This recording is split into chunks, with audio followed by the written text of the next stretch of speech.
But let's move on to the students from universities across South Africa have staged a protest at the Union buildings in Pretoria. This is over the National Student Financial Aid Scheme's new payment system. Now, students have expressed unhappiness over this system for quite some time. Let's now bring you more details on it and speak to SASCO President Vezinhlanhla Simelane. We were also supposed to have NSFAS as part of this conversation, but they've told us there's now an urgent meeting that they've been called into and are subsequently not able to be part of this conversation. Thank you so much, Vezinhlanhla, for your time. Frustration has been building for some time now. What about this particular system is making students the unhappiest the most? Good evening to you and good evening to our viewers at home. I think in the main is a question of accessing the allowances. You remember when the system was introduced as an online, as a direct payment system, we were all excited that at least there will be, NSFAS will be in a position to be able to account whenever there's a crisis.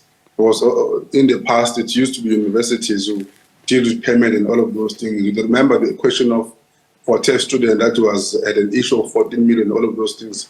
NSFAS was not in a position to account for that, because already they've injected money to the university. So currently, the system we appreciated when it started, but currently it's giving us challenges. Number one, there's a question of inconsistent of charges keeps on appearing in terms of student. Number two, monies are not something that they cannot be able to access their allowances. You will find that NSFAS says we've paid the money, but the student, when they go to the system, they cannot be able to access the money. Number three, the money just disappears in some of these things. You know, a student is expecting 1,000 rand, for instance. I'm told that even today in DUT, some of the students that we've interacted with in DUT, they're saying they're expecting a certain amount of money, but they received 50% of the money in their account. So those are the challenges that we're experiencing at the moment. So, Vezinhlanhla, I'm trying to get some clarity here.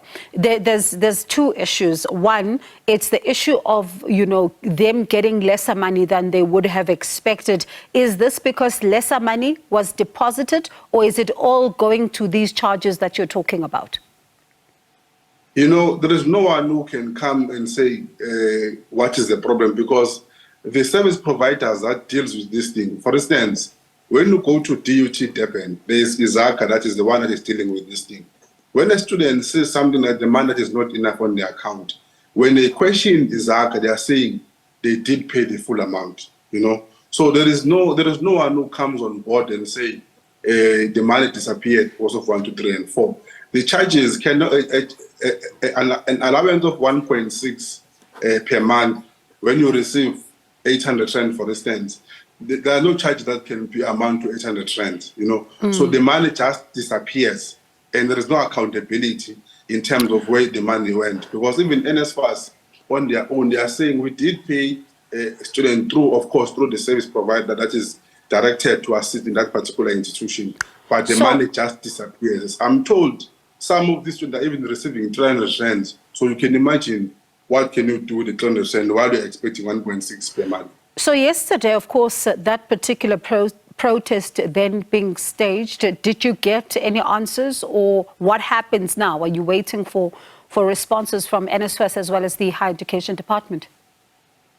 The protest, it's all over. It's all over. It's not only that was in Pretoria, even campuses on their own protest. I know, for instance, in Mpumalanga, UMP, there's a protest. In DUT, 2 campuses, there's a protest.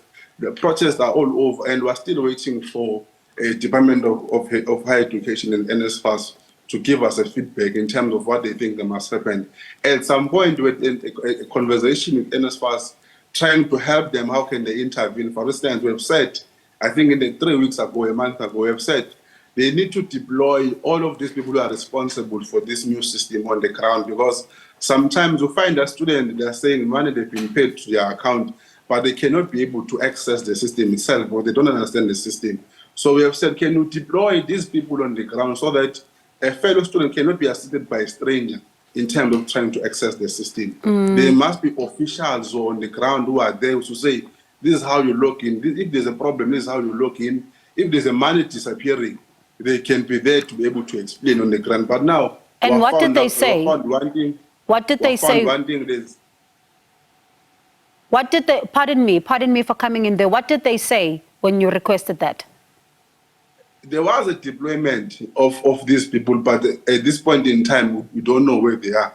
In some universities, they've disappeared. So there is no one now who's there to actually assist these students. Students, of course, cannot protest indefinitely in the absence of answers. What happens now as the student leaders if you are not getting these answers? What kind of measures are then being put in place in order to ensure that some of these issues you're talking about are addressed?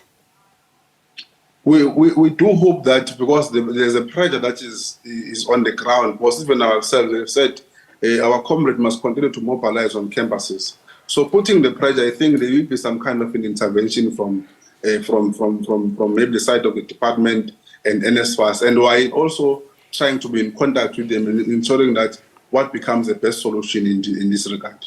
All right, Vezinhlanhla, let's speak again and see what happens then in the next couple of days to see if the students do get some of their answers with regards to this particular situation. And it's sad that NSFAS could not join us for this conversation as they had that particular urgent meeting. But hopefully, post that meeting, we'll be able to get a sense and understand exactly what is going on here. If students are saying they're getting 50% less of what they're supposed to be getting, exactly something is going on here. We'll continue to try and bring you answers in that regard. That is SASCO President Vezinhlanhla Simelane.